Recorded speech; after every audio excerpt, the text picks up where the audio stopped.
Hey, this is Adam Torres, and I'm here to tell you that it has never been easier to start your very own podcast. At Mission Matters, our goal is to amplify stories that matter. That means we want to help you start your podcast because your story matters. We can do this in 3 different ways. 1, join our podcast school and take a free or paid course. 2, visit our resources page where we've already figured out what you need, such as where to host your podcast. Or 3, heck, we can even do everything for you through our podcast agency, including editing for cheaper than you can do in-house. Oh, and no contract, service is month to month. Get started by heading over to missionmatters.com and click on Start a Podcast. All right, now let's get into the show. Hey, I'd like to welcome you to another episode of the Mission Matters Marketing Podcast, your source for all things marketing. My name is Adam Torres. You can follow me on Instagram at AskAdamTorres. Keep up with my book releases, book tour schedule, signings, all that other good stuff. Always love to connect with you there. And as always, if you'd like to apply to become a co-author of one of my upcoming books, just head on over to the website, missionmatters.com, and click on Become an Author to apply. All right, so today I have Reuben Driedger on the line. He's founder over at Coaches Creating Impact. Reuben, welcome to the show. Thank you very much, Adam. I'm very excited about this. I say this on every interview I'm on, but honestly, it's one of my favorite things to do, so I'm excited.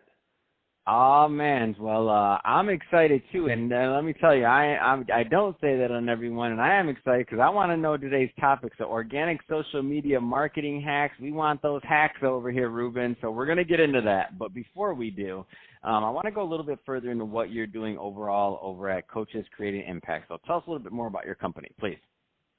For sure. So Coaches Creating Impact, basically our motto is to help the heart-centered coach become business savvy and create an online business. That's what we're all about, because we have a belief that the world needs better coaches to do better in business, because coaches change the world. They're changing people's lives, whether it's health and fitness, relationship, money-wise, etc. And so basically, we like to help those people that are heart-centered, because we think that from a business perspective, if you're heart-centered, you're going to change people a lot better. So basically what we do at Coaches Creating Impact is we help you build the business that's actually going to help you fulfill, whether it's the calling or mission that you have in life to serve the world. And we do everything from your business, like finances, like acquiring clients, scaling, hiring team, etc. And so that's what we're all about. That's awesome. And I think this is a great transition, because one of the things that, you have to do to help your coaches is they need to know how to build that social media. They need to get their word out there. They need to get their message out there, because I agree with you completely. Coaches do change the world, but, and it's good to change one life at a time and to work one-on-one. I agree with that 100%. Like that's the heart and soul of, in my opinion, many coaching businesses. But that being said, like, reach is important to get your message out there. The more people that hear your message, the more people you can help. So I think it's a great transition. Let's get into today's topic. So organic social media marketing hacks. Give us those hacks, Reuben. I'm excited to have you on here because I want to know them too for myself. Perfect. So I like frameworks and ways of doing things that are very principle-based. So I'm going to run through, basically we call it the loop method. It's a methodology I came up because I saw a lot of people doing organic social media marketing, but what I noticed is a lot of people, they were either just posting and hoping, as we call it, producing content and hoping that people would come to them, or we had a lot of people that were just basically sending so much cold messages, emails, etc., that it really wasn't heart-centered at the end of the day. And so what I wanted to do is I wanted to create a methodology, we call it the loop method, that leads from the heart, leads with value, but also brings consistent revenue to businesses. So let me run through this a little bit. So the first thing that we need to understand is that every single person that becomes a client went on what we call a client buying journey. They went from never hearing about you to then hearing about you, to then taking some small steps of commitment, maybe checking out some of your content, to taking bigger steps of commitment, maybe to listen to your podcast or going to a workshop, to then getting on a phone call or whatever it is that you do, like a sales page, to buying from you. So there's this, what we call, you can call it the client buying journey, or you can call it the nurturing journey, or our value chain, whatever it is. There's this progressive flow of someone not knowing about you at all to buying from you. So what we like to do is we like to break it up really simply with different steps so that you can be intentional about knowing exactly what's going to create a client versus what's not going to create a client. So should I just dive into kind of the four main steps that we kind of see as being the most important? Oh, yeah, no, let's do it. I'm in. I'm taking notes, by the way. I'm taking detailed notes. As everybody else, go grab your pen. Everybody listening, go, hold on. I'm going to hold them off for 2 more seconds. 1, 2, 3, go. Perfect. So the first step is what I talked about, getting people who don't know about you at all to know about you for the first time. That first, we basically, like, if you landed on like a different planet, like that first connection with the aliens, as it were. So basically we call it BTA, or build a targeted audience. Now, the main thing there's 2 main things here. Number one is that they are targeted, because every different coaching business or online service business, whatever it is, actually every business needs to have a targeted, basically prospective kind of ideal client. So you want to make sure that the people that you're actually getting into your audience are targeted, they're the right people. And then the second thing is that there's the right amount of them coming in per week to achieve the goals you want in your business. And so we can reverse engineer this at different times, but basically, so you want a system and a strategy. Now, I break it down to 4 easy steps here. So for building a target audience, number one, you want to choose one platform to start, whether it's Instagram, LinkedIn, Facebook, YouTube, like all social media. Just so you know, they work. Like, we have clients who they make $10,000 a month off of TikTok. So like every social media platform works. So the first thing is pick your platform. The second thing is pick your strategy on that platform to grow your targeted audience, whether it's through collaboration, whether it's through going and finding your ideal clients, whether it's through podcasts or whatever it is, through hashtags. Find a way to grow your platform.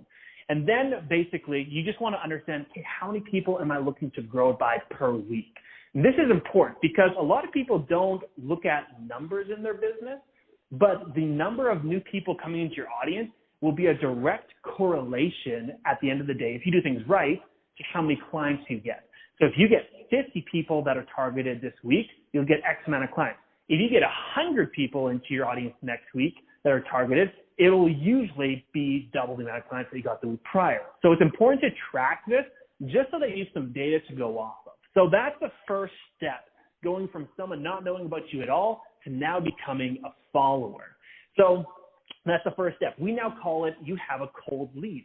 They're a lead because they're the right person, but they're cold. They don't really know you, like you, or maybe even trust you that much yet. So now we actually go to the second step in the loop method, which is what we call value-led lead generation. This is where we can really come and serve from the heart and actually start to generate leads, warm these leads up a little bit through value creation. So we have a term that we use called value pieces. A lot of other people talk about freebies or premiums and opt-ins. We just call them value pieces because that's what they are. They're providing value for free for somebody in their life right now. And so the way that we take these new audience members that you now have and warm them up is through 2 basically mechanisms, content and conversation. Through content and conversation with these new people every single week, you should be trying to get out X amount of what we call value pieces.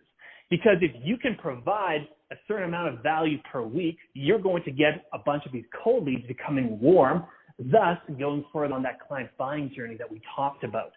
So now if people are wondering what a value piece is, basically it's any piece of content, video, audio, picture, graphic, whatever it is, that provides information that will give a quick win and provide some value and maybe actually solve a little bit of a problem for your ideal client very fast. Now, the beauty of this is it's heart-centered, it's value-led, and your prospects are going to feel very cared for, and that's going to warm them up really nicely. So that's the second step. So now we have people that didn't know about you at all coming to your audience.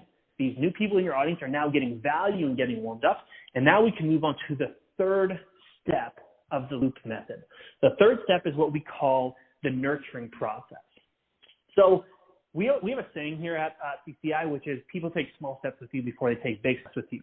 They'll take small commitments with you before big commitments. So now these people have done some small commitments. They joined your audience, probably checked out some of your content, maybe gotten a value piece. They've taken some baby steps in getting to know, like, and trust you. The nurturing process is where you increase this lead from warm to hot. And how do you do that? Well, this person now is going to be willing to spend longer time of basically watching your content or ingesting it.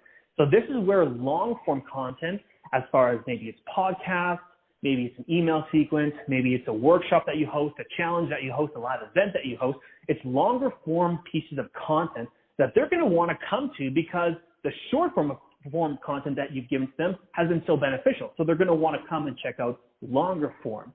Basically, you are heating this lead up through just basically growing that know, like, and trust.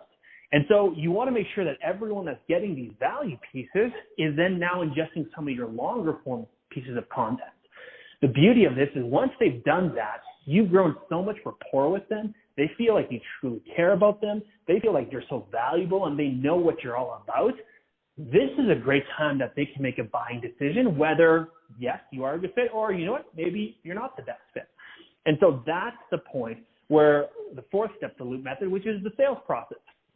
Going and the people that have checked out your long-form content, again, this can be done through content or conversation. You can ask these people if they're willing to talk a little bit more about how you can work together in an official manner. It doesn't have to be salesy. It can just be very straightforward. Don't try to hide that's a sales call. Don't try to trick them into a sales call. Just tell them, hey, I know you loved our free value. You know, I think you'd be a good fit for this program that we have. How about we hop on the phone and see if that would be a good fit for the both of us to do? And that's when obviously you can do a sales call from a very heart-centered standpoint. Again, not salesy, not pushy, not slimy, very caring and value-driven, just like every step of the process, and see if it's a good fit. If it's not, that's totally okay. If it is, incredible. If you nurture people the right way with the value you provide, more than likely you are going to get the right people on the call. And so that is the 4-step process that you can repeat again and again and again. And the beauty of it is it works on all platforms. It works whether it's organic or paid traffic or collaboration. Every single way of building your business, you follow those 4 principles and you're going to be golden. Yeah, and what I love about this, well, number one, I love that you just taught like what took me, I don't know, 5 years to learn. You just taught it in 10 minutes. I'm like, what? Where was this guy at when I was just starting in this business in media? I'm like, are you kidding me? Like, and I had to reverse engineer and do all these other things. And we're like, well, why are we getting this result? Why are we not getting this other one? You just now really encapsulated in like 5-10 minutes, like really quick. So everything that you said is like, it's spot on, number one. So I know you're doing great work for your clients because it is spot on. And that's how we, 100% of our business here is really inbound. And why? Because we do those things. We nurture our audience. We do all those steps you talked about. Like, I didn't have them laid out that well when I started, just putting it that way. Like, I was figuring things out. But now as you're talking and I'm taking notes, I'm like, oh, we do that. Oh, that makes sense. That's why we're getting that. Yeah, okay, thank you. Like, dang, Reuben, why didn't you tell me this 5 years ago? Well, that's the thing. And honestly, that's why we do what we do, because I feel like, for lack of a better term, I think my zone of genius is creating clarity around a lot of things that are often confusing and teaching in a way that these heart-centered coaches can just be like, oh, okay, I'll do that, this, and this. And it makes it easier for them to be in their zone of genius, which is often the heart-centered caring part of it, right? And so that's what we're all about, creating that clarity so that there doesn't have to be the confusion of like all the craziness of the online space, because you and I both know there's a lot out there you could consume. Not all that would be helpful. I love another one of the points that you bring up is that like it works on every platform, and you know that's one of my biases where I'm like, you know, like a lot of people like try to tackle a platform maybe where their content, I don't want to say it's not best suited for it, because you know different people succeed, every different type of content succeeds on every type of platform. There's always an outlier, so that's not what I mean. Mm-hmm. But you know sometimes people are like trying to do Instagram if they're not like that's not like they're going to be better off on LinkedIn, or some people are trying to do LinkedIn and they're going to be better off on Instagram, or some people should be on Facebook. Like all these different things, it's like any of them work. Just study the platform, like use your framework that you just gave for one, and if you do that framework on any of the platforms with your content, and if you pay attention to your audience, the point is the audience is going to let you know what they want. Like the reason why we have this set up right now, so like when we were in the pre-show call, Reuben and I was like, our content is segmented. We're doing this, we're doing that. I didn't come up with that idea. The audience came up with that idea. They didn't want to listen. They didn't want to listen to a marketing podcast and then the next one be a venture capital money guy. And I'm like, well, what do? Well, I have to split it. I have to put the marketers on a marketing podcast. I have to put the venture capital guy and gals on a money podcast. It's common sense now in retrospect, but I just listen to the audience. So if you do those steps that you talked about, and if you listen to the audience, I mean, you really can't go wrong if your heart's in the right place and you're trying to provide value, in my opinion. Oh, 100%. And it's very important to listen to your audience, because every one of those 4 steps, it's not going to work if you are doing it in a way where your ideal client doesn't want to go through your value chain, right? And that's why a lot of people get confused, and then like they have this value chain set up, but it's not basically flowing into clients. And basically, then we have to look at, okay, what's wrong? Why aren't people connecting with it? And that's why before you go ahead and get clients, we always talk about the foundation system as far as having your niche, your offer, and your branding on point. You have to have the foundation before you start funneling people through here, or else you're probably guessing half of the time whether it's going to work or not. So you might as well have that clarity on the front end so that you're not going to get all the frustration on the back end. Love it. That's awesome. So, Reuben, that being said, I can talk to you about these hacks all day long, but it's about that time. So if somebody's listening to this and they want to connect with you and your team and they want to learn more about what you're doing over at Coaches Creating Impact, I mean, what's the best way for them to reach out and to connect? Totally, for sure. So we run a Facebook group. It's called Online Coaches Uprising. And I actually run a free workshop in there every single week. We have compiled about 50 of them. And basically, our goal is for people to join the group, see if you love the value we provide and how we build businesses. And if you enjoy it as much as I think you will, then you can definitely reach out to us. It's very simple. You can find me on Facebook or Instagram, just at Reuben Driedger, and we can have a conversation about it. But I first want you to get some more value so that you make sure that it's a good fit. So that Facebook group, Online Coaches Uprising, and we call it Uprising because I would like to believe that I'm leading a bit of a resistance of the heart-centered entrepreneurs becoming business savvy. It's kind of my little childhood, fantasy of leading an uprising. So anyway, that's a group to go and join. Fantastic. Well, Reuben, really appreciate you coming on the show today and sharing more about what you've been able to do and how you're helping other coaches and heart-centered entrepreneurs succeed. So awesome stuff there. And to the audience, as always, thank you for tuning in. Hope you got a lot of value out of this. If you did, don't forget to subscribe to the podcast, leave a review in the Apple iTunes store, and if you're watching this on our YouTube channel, Mission Matters Marketing, definitely give us a subscribe there, but also leave us some comments in the video. Love to know what kind of projects and things that you're working on. And Reuben, thanks again for coming on the show. Thanks for having me on, Adam. My pleasure.